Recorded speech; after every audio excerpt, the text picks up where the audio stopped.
A billionaire CEO walks into a run-down diner on a rainy morning and freezes when the waitress refills his coffee, because hanging from her neck is his dead daughter's necklace, the same locket he buried in his heart 17 years ago, the same dent, the same scratch, the same crooked hinge from the day his little girl dropped it by a fountain. He stares at the necklace, then at the waitress, and everything inside him breaks. In a forgotten diner on the edge of the city, a grieving father, a tired waitress, and a locket that never should have left a child's neck collide like fate demanding to be faced. And this moment, this quiet second where his coffee cup rattles on the saucer, will tear open a secret 17 years old and begin a story none of them are prepared for. His name was Daniel Cole. To the world, he was the cold, brilliant CEO of Kalstra Industries, a man who had built an empire out of numbers, risk, and relentless work. To himself, he was simply a father who had never forgiven himself for one thing: the day his 7-year-old daughter Lily went out and never came home. On this particular day, he just wanted to be anonymous. He chose the kind of diner most people drove past without noticing. A faded sign, flickering neon, chipped tiles, and the mixed smell of burnt coffee and fryer oil. He slid into a booth in the back, away from everyone. A waitress approached, her hair pinned back, her uniform a size too big, moving with the speed and efficiency of someone who had been doing this far too long. Her name was Maya. She was in her early 20s, with tired eyes that still held a softness the world hadn't fully beaten out of her yet. She took his order and poured his coffee. As she leaned forward, a thin silver chain slipped out from under her collar. An oval locket swung into view for a brief second, turning once before resting against her chest. For Daniel, time slowed. He recognized the locket instantly. The tiny scratch, the dent, the crooked hinge. It was the one he had given Lily on her 7th birthday. The memory cut into him. Inside, he felt something fracture. He demanded to know where it had come from. Maya, confused, instinctively covered the locket with her hand. She explained that it had belonged to her mother, who had died 5 years earlier. Daniel, shaken, insisted that the locket had been his daughter's. The weight of his words rattled through the space between them. The sounds of the diner, clinking plates, distant conversations, the sizzling from the kitchen, all seemed to dim under the pressure of that revelation. Maya studied him more closely. The suit, the watch, the haunted face she realized she had seen before in magazines and on television. She recognized him as Daniel Cole, billionaire, CEO, philanthropist. She felt as if her life had been dropped into the middle of a film she had never agreed to act in. He begged her to open the locket. Reluctantly, she did. Her thumb found the familiar groove. The hinge caught, as it always did, then gave way with a faint click. Inside was a tiny, worn photograph of a woman, Maya's mother, Elena, dark hair, tired eyes, a soft, weary smile. The other side of the locket was empty. Daniel had expected to see 2 photographs, one of his wife and one of Lily. Instead, only Elena's image stared back. He took an old picture from his wallet and placed it on the table. It showed a little girl with blonde hair and messy pigtails, green eyes full of mischief, and a small locket resting at her throat, the same locket now lying open in Maya's hand. As Maya stared at the photograph, she noticed something unsettling. A subtle similarity in expression, the tilt of the head, the way one eyebrow arched slightly higher than the other. She had that same eyebrow. Overwhelmed, she abruptly stepped away, claiming she needed a break. She pushed away from the booth, called out to her manager that she was taking 10 minutes, and fled through the back door into the alley, leaving the clatter of the diner behind. Outside, The alley behind the diner smelled like wet cardboard, oil, and exhaust. Maya leaned against the brick wall, breathing hard, trying to make sense of what had just happened. A moment later, Daniel stepped into the alley, looking painfully out of place among the trash cans and dripping fire escapes. He explained that the locket had been designed by his wife and promised by the jeweler to be one of a kind. To him, there was no possibility of a simple duplicate. Maya countered with disbelief, suggesting it might be a mistake, a lie from the jeweler, or just a bizarre coincidence. Daniel was unwavering. He stated that he did not want anything from her except the truth, something he had been chasing for 17 years. Maya insisted she had no connection to his past. All she knew was that her mother, Elena Ruiz, had worn the locket every day until she died, never taking it off. Elena had never spoken of Daniel, never mentioned his family, and had rarely talked about anyone at all. When Maya revealed her mother's name, it struck Daniel like a blow. He recognized the name from old police files, Elena Ruiz, a woman whose statement had once been dismissed as confused. He told Maya that years earlier, shortly after the crash that supposedly killed his daughter, a woman by that name had gone to the police. She had reported that the crash was not a simple accident. She described a second car at the scene, a man arguing with the nanny, and the sound of a child screaming, followed suddenly by silence. The police had dismissed her, calling her unreliable. Her statement was buried. She never returned. Maya felt the world tilt. Her mother, the quiet, fearful woman who had raised her, who had insisted on secrecy and constant caution, had once tried to speak out about that crash. Maya remembered how Elena had always said they were safer if people didn't know too much about them, how they had moved from place to place, how questions about her father had always been shut down. The idea that her mother had been involved, even as a witness, in someone else's tragedy left Maya stunned. Daniel admitted that he did not know exactly what it all meant, but he believed there was a way to find out. He proposed bringing in a private investigator who had worked on Lily's case for years, a man who knew the files, the people, and the lies. Maya resisted the idea of letting a stranger dig into her past, but Daniel gently argued that her life and his daughter's life might be intertwined, and that she deserved to know how. He promised that if she refused, he would walk away and never bother her again. He would return to his life and continue pretending he could live without answers. Faced with the choice between clinging to her current life or confronting a past she never knew she had, Maya agreed on one condition. There would be only one conversation, with the investigator present, and after that, she would decide what happened next. Daniel accepted. A few hours later, they met again, this time in a quieter cafe 2 blocks away. The place smelled of coffee beans and warm bread instead of grease. Maya sat in a corner, dressed in jeans and a jacket now, her hands wrapped around a mug she barely touched.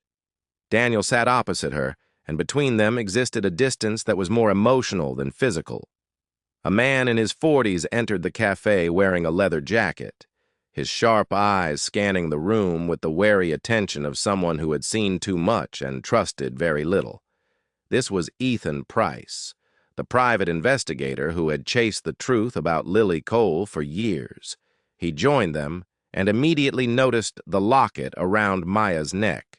The sight seemed to hit him with the weight of nearly 2 decades of unanswered questions. He laid a worn folder on the table and opened it. Inside were newspaper clippings, police reports, and photographs collected over years of investigation. He showed Maya a photograph of her mother, younger and thinner, standing on a sidewalk, glancing over her shoulder with wide, frightened eyes. Ethan explained that 2 weeks after the crash that had supposedly killed Lily, Elena Ruiz had gone to the police twice. She had reported a second vehicle at the scene, described a man arguing with the nanny, and claimed that what she heard did not match the official story. The officer had taken her statement and then buried it. The officer, Ethan revealed, had been on the payroll of a subcontractor connected to Colestra's logistics. This company had a history of cutting corners and covering up accidents. After Elena's attempts to speak up, she vanished from the case. She changed her name, moved from state to state, and disappeared from official view. Ethan and Daniel had lost the trail until the day Maya walked up to Daniel's booth with that locket. Maya admitted that her mother had never told her any of this. Ethan suggested that Elena had likely been trying to protect her. He then asked Maya what her mother had told her about her birth, her father, and their life together. Maya explained that Elena had always said her father left before she was born. There were no photos of him, no stories. They had moved constantly, living in cheap apartments while Elena worked night shifts. Her mother always insisted they were safer if no one knew too much about them. As for the locket, Elena claimed it was a reminder of a promise she had broken. Maya had always assumed that promise had something to do with her father. When Elena died, the hospital staff had given Maya the locket in a small plastic bag. It had been the only possession Elena still wore. Ethan listened and then placed two documents in front of her. They were hospital records from the clinic where she had been born. He pointed out that Maya's birth certificate recorded her birth at 3:12 a.m., but the original hospital registry listed an infant female, Ruiz, born at 9:47 p.m. the previous night. The times and dates did not match. On that same page, there was another entry.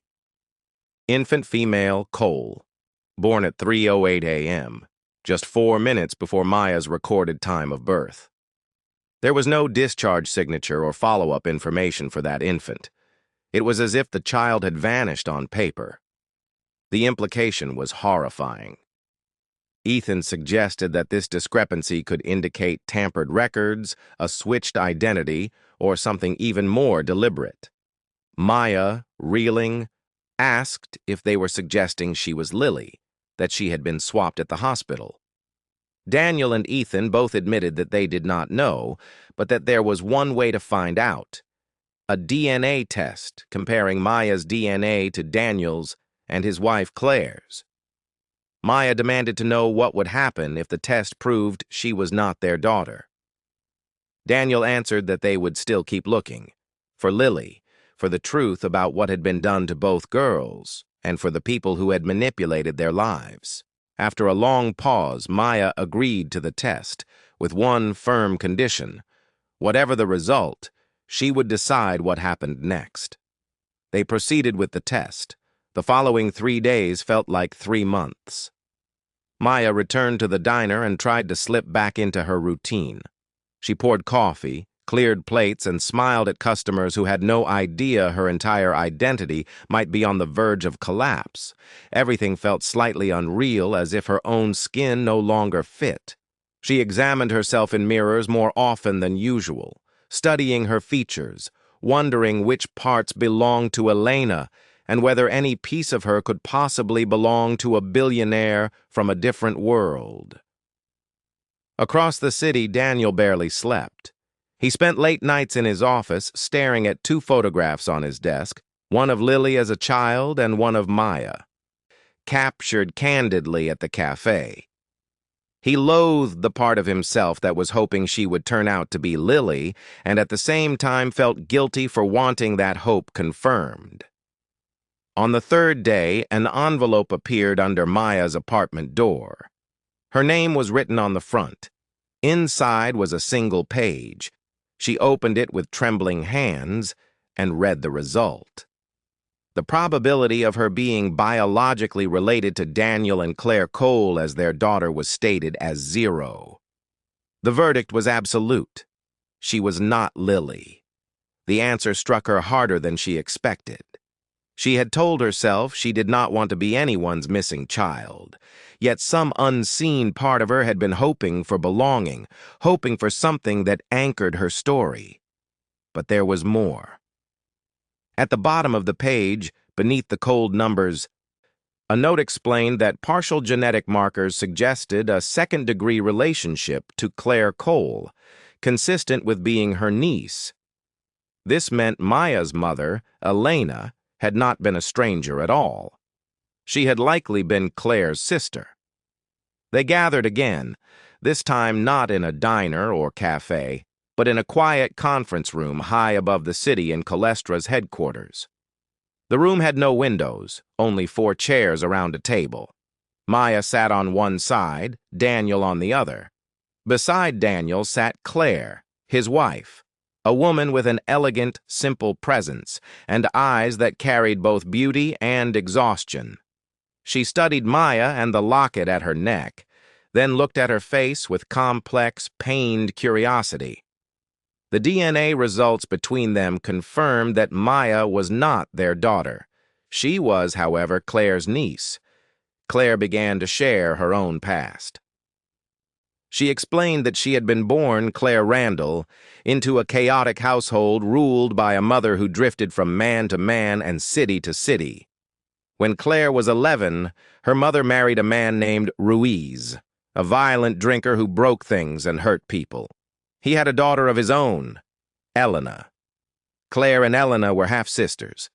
One day, Claire's mother fled with Claire, leaving Elena behind. She insisted that she could not legally win custody of both girls, and Claire was taken away while Elena remained in the abusive home. For years, Claire told herself she had no choice. She left the past behind, went to college, changed her last name, met Daniel, and built a new life. She had never truly confronted the guilt of leaving her sister in that house. Years later, Elena showed up at Claire's door, bruised, underweight. Carrying her life in a single backpack, she had come seeking help. A place to stay, a chance to work, a path out. Claire, ashamed of her past and determined to keep it hidden from Daniel, lied. She introduced Elena as an old friend, not as her sister. Elena moved into their lives as hired help, cooking, cleaning, and caring for Lily. The bond between Elena and Lily grew deep. Lily adored her. Elena, in turn, seemed to see Lily as a second chance at a childhood that had been stolen from her.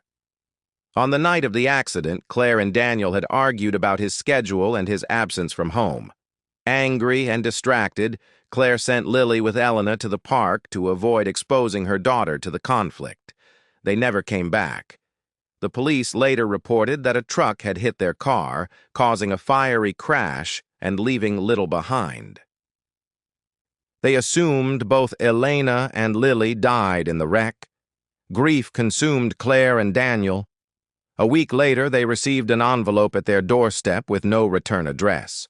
Inside was Lily's locket. There was no note, just the jewelry.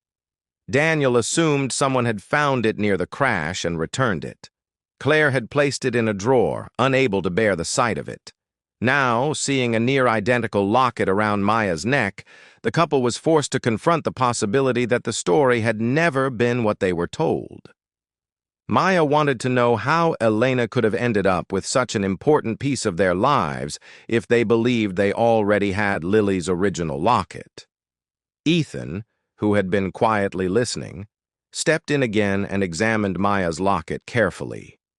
On the back, almost invisible, he found a seam that suggested a hidden compartment.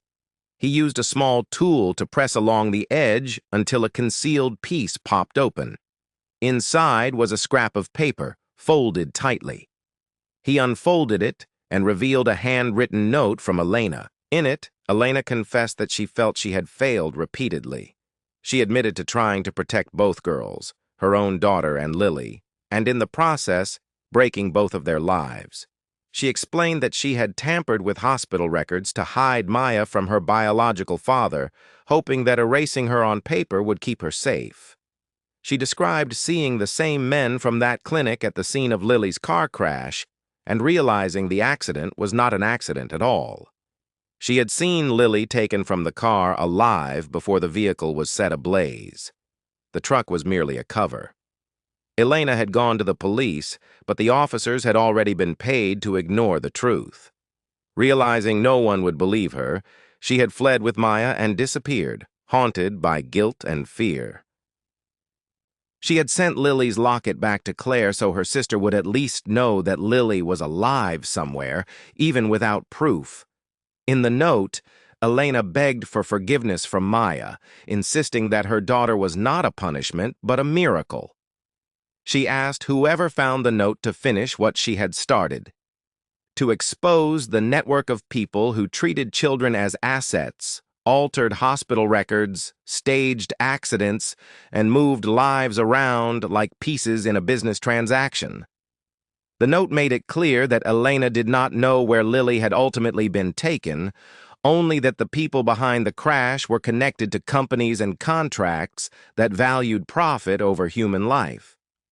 Maya was overwhelmed by this confession. Suddenly, her mother's secretive behavior, the constant moving, the quiet apologies whispered in the dark, and the ever-present fear all made sense. Elena had been carrying a burden far heavier than Maya had ever imagined. Ethan connected the final dots: the altered records at the clinic, the corrupt trucking company, the bribed police, the staged accident. It was not a random tragedy, but part of a system that manipulated vulnerable women and children. Daniel realized that if Elena's note was telling the truth, and all the evidence pointed that way, then Lily had not died in the crash at all. She had been taken. The choice. The room fell into a heavy silence. 3 people now shared a story that had been split across 17 years. A grieving couple, their long-lost connection to a half-sister, and a young woman whose life had been built on secrets designed to protect her from horrors she had never known existed. Maya considered what to do next. She understood that if they went public too quickly, the people behind this network would panic, and people like that did not panic safely. They would cover their tracks, silence witnesses, and potentially harm more innocents. She suggested a different approach, to honor Elena's request by quietly finishing what she started, not with immediate headlines, but with deliberate strategic investigation. The plan would be to dig deeper into the system, gather proof, find the names and faces behind the corruption, and build a case so strong that it could not be buried. Along the way, if they found Lily, her wishes would determine what came next for all of them. Claire listened and recognized something familiar in Maya's resolve. She was reminded of Lily's own thoughtful nature, her tendency to urge people to do the right thing in the right way. Yet Maya refused to be treated as a replacement for Lily. She insisted on her own identity. She was Elena's daughter, Claire's niece, and someone who had been affected by this shadowy system in her own right. Claire accepted that truth. She embraced the reality that Maya was her sister's child, the living link to Elena's courage and mistakes. Daniel, Claire, Maya, and Ethan collectively decided that they would no longer be passive victims of a tragedy. They would fight, not with spectacle, but with patience, evidence, and strategy. Ethan warned them that this would not be a cinematic, action-filled crusade. It would be slow, frustrating, and dangerous in subtler ways. Their reputations could be attacked. Their businesses might be threatened. They would be called crazy, manipulated, and discredited. None of them felt ready, but all of them knew there was no going back. They agreed to move forward together. Months passed. The investigation unfolded gradually, like a map drawn piece by piece. Ethan tracked down old records, hidden ledgers, and sealed documents. He uncovered more altered birth records from the same clinic, cases of lost babies, mothers told their infants were stillborn when they were not, and infants who vanished from paperwork under suspicious circumstances. He followed money trails flowing from shell corporations into dubious adoption agencies that catered to wealthy clients in other countries. He connected the so-called trucking accident that had taken Lily to a logistics network adept at moving things quietly, including people. Daniel repurposed his fortune and influence not to dominate markets, but to protect witnesses, support ethical legal teams, and shield the investigation from powerful interference. Claire confronted her past. She revisited addresses from her childhood, revisited the ghosts of her mother's choices, and searched for anyone who had known Elena in the years between the crash and her death. She was no longer running from her history. She was facing it head-on. Maya continued working at the diner for a time. Life's immediate responsibilities did not disappear just because a hidden conspiracy had been exposed. She still had rent to pay, shifts to cover, plates to clear, but something inside her had shifted. In the quiet hours between work and sleep, she read law textbooks from the library. She felt a new calling taking shape, to fight for people like herself, children whose identities could be erased with a pen stroke, whose lives could be treated as commodities. One evening, she visited the Cole penthouse. The elevator opened to a sweeping view of the city, its lights scattered below like fallen stars. Claire met her at the door, holding something small and precious in her hand. She revealed the original locket, the one they had believed lost, and then recovered in that mysterious envelope after the crash. It was older, more worn, but unmistakably the same design as the one at Maya's neck. Claire offered it to Maya, explaining that while Lily might now be living under another name somewhere in the world, perhaps with fragmented or faded memories, Maya was the one who remembered Elena, the fear, the love, the guilt, and the courage that had shaped both their lives.